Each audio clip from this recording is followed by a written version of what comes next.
हम भी चरण स्पर्श कर लेंगे बाबा, मेरी अर्जी सुन लेंगे, मेरी अर्जी के बारे में, मेरे लाइफ के बारे में, मेरे फ्यूचर के बारे में अगर सच बता देते हैं तो मैं भी मान लूंगी क्या बाबा है। वो तो बाबा के पोस्टर पे कालिक पोता है। शुक्र कीजिए कि बाबा सामने नहीं थे ना तो उनका भी जब लोग बढ़ गए तो व्यवस्था बढ़ानी चाहिए थी ना। अगर आप कोई छोटा सा पार्टी फंक्शन करते उसमें 100 लोग का इंतजाम करते हैं, अगर आप उसमें तो कितना 10 लोग का बढ़ेगा, 20 लोग का, अगर 200-300 लोग पहुंच गए तो कैसे होगा। नमस्कार, बागेश्वर धाम वाले बाबा धीरेन्द्र शास्त्री पटना से तो चल गए हैं। बाबा गए हैं, उसके बाद उनके जो पोस्टर थे उस पर कालिक पोत दिया गया था। अभी इस पर बात करने के हमारे साथ असली देसी पार्टी के प्रवक्ता मौजूद है, अंजलि ओम प्रकाश जी। इनसे बात करते हैं, आइए जानते क्या कुछ कहते हैं। सबसे पहले आपका स्वागत है अंजलि। बहुत बहुत स्वागत आपके रिपब्लिक 24 बिहार के जितने भी दर्शक हैं उनको। आपका सवाल क्या था, पूछिए। सवाल ये कि बाबा जब गए बिहार छोड़कर तो चले गए, लेकिन अभी राजनीतिक जो है गरमाई हुई है। जो उनके पोस्टर था, बैनर था, उसे कालिक पोत दिया गया है। सबसे पहले क्या कहिएगा इस पर? अब उनको क्या लगता है आपको, उचित लगता है, क्या है? अगर ये हुआ है तो सही हुआ होगा। बिहार के लोग पागल तो है नहीं कि कालिक पोतेंगे, वो भी। कैसे पागल नहीं बिहार के लोग भाई? बाबा जी बोले ना हम लोग पागल है, तो पागल लोग तो कुछ भी कर सकता है। इसका मतलब कालिक पोत देता है। बाबा क्या बोले हैं, बिहारी पागल बिहारी बंदरों कैसे हो, तो बंदर और पागल जानते हैं ना, कुछ भी कर सकता है। वो तो बाबा के पोस्टर पे कालिक पोता है। शुक्र कीजिए कि बाबा सामने नहीं थे ना तो उनका भी शकल पे लोग कालिक पोत ही देता। तो बाबा तो कह रहे हैं कि कालिक पोत दिए हो, लेकिन जो 10 लाख लोगों के दिल में उसको कैसे निकालोगे? वो भी निकल जाएंगे। बाबा ऐसा हरकत करके गए हैं ना बिहार से कि खुद ही निकलते चले जाएंगे। कैसे निकलेगा भाई? जब वहाँ पर देख रहे थे कि लोग को सांस लेने में दिक्कत हो रहा था, इस स्थिति में भी लोग वहाँ पर पहुँच रहे थे भाई। तो वही तो सबसे बड़ा कारण हो गया है कि लोग वहाँ पे मरते मरते जा रहे थे, फिर भी बाबा उनकी अर्जी नहीं सुने हैं। ये काफ़ी है ना थोड़ा बहुत। अर्जी आप लगाने गए थे? आप लगाए हैं अर्जी? लगाए तो नहीं है पर लगाना चाहते जरूर हैं। लगाना चाहते हैं? बिल्कुल अर्जी लगाएंगे। अगर बाबा सच्चाई बताते हैं तो हम उनसे सवाल करेंगे कि आप भी बाबा हैं, हम भी चरण स्पर्श कर लेंगे बाबा, मेरी अर्जी सुन लेंगे, मेरी अर्जी के बारे में, मेरे लाइफ के बारे में, मेरे फ्यूचर के बारे में अगर सच बता देते हैं तो मैं भी मान लूंगी क्या बाबा है। गए थे नौबतपुर, भीड़ इतना था ना कि लात जूते सब पड़ रहे थे। तो उससे अच्छा कि हम शांति से बाहर चले आए ना, कि अपने जान गंवाने जाएँ उस भीड़ में। और ऐसा हो कि हम अपना जान गंवाने भी जाए, लाखों का भीड़ भी हो, और बाबा सिर्फ चुन चुन कर नेताओं से मिल ले और बाकी लोग मरो या जियो भाड़ में जाओ। सच में बिहार के लोग पागल है, बाबा सही बोले हैं। तो अच्छा, यही बात है कि आपसे बाबा नहीं मिले इसलिए आप बाबा के खिलाफ बोल रहे हैं? धीरेन्द्र शास्त्री मुझसे नहीं, मेरे से, आपसे, आप जैसे लाखों लाखों लोगों से नहीं मिल पाए हैं।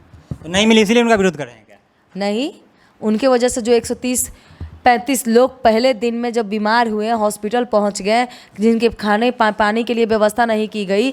एक महिला से कलश यात्रा में 500-500 रुपये ले गई। 5,000 रुपये से 5,000 से अधिक महिलाएं थी, उनसे 500 रुपये ले गई। सोच सकते क्या 5,000 की आंकड़ा 500 रुपये से काउंट करेंगे, मल्टीपल करेंगे तो कितना होगा? अच्छा, एक मिनट, आप जो कहें कि व्यवस्था नहीं की गई, व्यवस्था तो वहाँ 2 से 3 लाख लोगों को की गई थी, लेकिन जब लोग वहाँ से पहुँच गए 9 से 10 लाख, जब लोग बढ़ गए तो व्यवस्था बढ़ानी चाहिए थी ना। अगर आप कोई छोटा सा पार्टी फंक्शन करते उसमें 100 लोग का इंतजाम करते हैं, अगर आप उसमें तो कितना 10 लोग का बढ़ेगा, 20 लोग का, अगर 200-300 लोग पहुंच गए तो कैसे होगा? बाबा कोई छोटे मोटे आदमी नहीं थे। धीरेन्द्र शास्त्री एक वायरल आदमी, जिनके लिए ठीक है, तो सुनिए ना, उनको भी अनुमान नहीं था कि जी इतना लोग पहुंच जाएंगे। और जब वो कथा करते तो शायद अभी तक इतना लोग नहीं पहुंचे थे, इसलिए अनुमान नहीं था कि इतना लोग पहुंचेंगे और इस तरह की स्थिति पैदा हो जाएगी। इधर दीजिए, जब अनुमान लगा तब तो बाबा को कंट्रोल करनी चाहिए थे ये सब।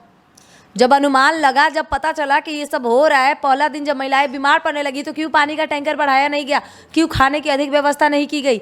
क्यों वहाँ पे लोग लड़ते रहे? जब मनीष कश्यप की माँ वहाँ पे गुहार लगाने पहुँचे तो सिर्फ क्यों बीजेपी के नेता, आरएसएस और बजरंग दल के सदस्यों से भी जो बाबा थे वो मिल रहे थे, बाकी गरीब लोग कहाँ गए? मनीष कश्यप की माँ जब अर्जी लगाने पहुँची कि मेरा बेटा जेल से बाहर कब आएगा, क्यों नहीं सुने? यहाँ तक कि होटल पन्नास में भी उनकी माँ गुहार लगाती रही। क्या होटल इतनी बड़ी थी कि मनीष कश्यप की माँ की आवाज बाबा धीरेन्द्र शास्त्री नहीं सुन पाए? ठीक है, तो इससे पहले तो मनीष कश्यप उनसे मिले भी थे जाके।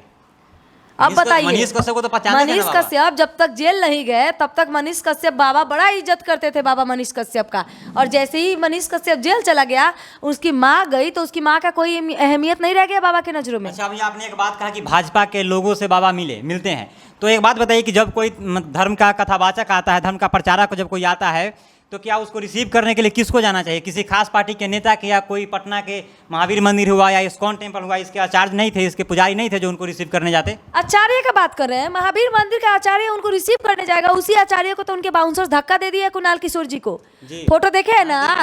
फिर वो आचार्य, अरे बीजेपी के सांसद, भोजपुरी फिल्म का एक्टर मनोज तिवारी ड्राइवर नहीं बन गया है कि उनका कोई और आचार्य बनेगा? उनका कोई और ड्राइवर होता ना तो डर न रहे वही थे। तो पूछ रहे हैं कि जो डर रहे थे ना, तभी तो यूपी नंबर के गाड़ी में बैठे ना कि बिहार नंबर की गाड़ी में। बिहार में आते हैं, बिहार के लोगों से डरते हैं। अगर इतने ही बाबा बजरंग बली के भक्त हैं, महावीर मंदिर कहते हैं ना कि महावीर मंदिर पटना की शान है, पटना की धरती पर वही एक ऐसी निशान है जो पूरी दुनिया में महावीर मंदिर को जानी जाती है। उस महावीर मंदिर के आचार्य पूर्व में आईपीएस रह चुके कुणाल किशोर जी को उनके बाउंसर्स धक्का दे देते हैं और इतने बड़े बाबा आके मरीन ड्राइव घूमते हैं और बाद में जाते हैं महावीर मंदिर घूमने। आपको पता होगा जैसे पहला दिन का अपना कथा खत्म करके आते हैं तो पूरा मरीन ड्राइव घूमते हैं। अरे यार उतना दिन में बाबा जी, आप बाबा है, बजरंग बली के भक्त है, आप महावीर मंदिर जाना जरूरी नहीं समझ। उसके बाद अगर उतना ही नहीं है ना, वीवीआईपी लोगों के लिए होटल में ही लगा दिए थे दरबार, पता है? हाँ पता है, दिव्य दरबार तो वो सिर्फ बीजेपी के नेता, आरएसएस, बजरंग दल, इनके सदस्यों के लिए था। मैंने तो आपको बोला ना पहले महाराज। क्या ये देखिए, ये जो बाबा का पैर दबा रहे हैं वो भी एक पिता समान उम्र दराज व्यक्ति हैं। ये कैसे संस्कार और कैसे बाबा हैं हम कि अपने से उम्र में 2 गुना आदमी अपने पिता समान व्यक्ति से हम पैर दबाएंगे। लालत है हमको अपने ऊपर, लालत है मुझे ऐसे संस्कार पर, लालत है मुझे वैसे बाबा पे जो अपने से बड़े उम्र के लोगों से अपना पैर दबाएंगे। इसको संस्कार नहीं कहते। अगर हम बाबा होते या कोई भी बाबा होता, क्या राम जी होते तो भगवान थे? क्या राम जी बोले कि आप मेरे आके पैर दबाइए किसी बड़े बुजुर्ग को? जबकि राम जी के लिए तो कोई भी मरने तक को तैयार हो जाता है। तो क्यों राम जी किसी से अपना पैर नहीं दबाए? राम जी के पैर कोई दबा नहीं सकता है, बूढ़ा से बूढ़ा व्यक्ति भी दबा सकता है। मरने के लिए तो इनके लिए भी मरने को तैयार है, बहुत सारे लोग हैं। सो इसी का तो वो दुरुपयोग कर रहा है व्यक्ति। वो 24-25 साल का आदमी 55 साल 60 साल 80 साल के आदमी से पैर दबाएगा। वो कैसा शर्मसार कर रहा है पूरे बिहार को। बिहार को बदनाम करके बिहार के लोगों को पागल साबित करके चला गया है। ये है बाबा धीरेन्द्र शास्त्री। धीरेन्द्र शास्त्री कहलाने लायक भी नहीं है। उनके नाम में तो शास्त्री नहीं होना चाहिए।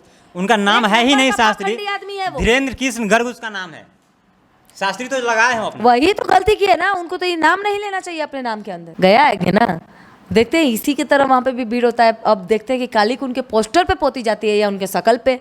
भाई बिहार की जनता संभालेंगी। बहुत बहुत धन्यवाद। आपके चैनल के माध्यम से हम जो बताने की कोशिश कर रहे थे बिहार की जनता को बता दिए। और बिहार की जनता अगर समझदार होगी तो बिल्कुल बाबा के चक्कर में नहीं पड़ेगी, क्योंकि बाबा आपके नहीं है, बाबा बीजेपी वाले के हैं। बाबा आपका नहीं सुनेंगे, बाबा मनोज तिवारी का सुनेंगे, बाबा सम्राट चौधरी का सुनेंगे। बाबा आपके बिल्कुल नहीं सुनेंगे। बाबा के लिए मरना, जान देना, भूखे प्यासे रहना, ये आपकी बेवकूफ़ी है। इसीलिए बाबा आपको पागल कहते हैं। बहुत बहुत धन्यवाद। अगर इस वीडियो को आप फेसबुक पेज पे देख रहे हैं तो पेज को फॉलो करो और अधिक से अधिक लोगों तक शेयर करें। अगर यूट्यूब चैनल पर देख रहे हैं तो चैनल को सब्सक्राइब करें।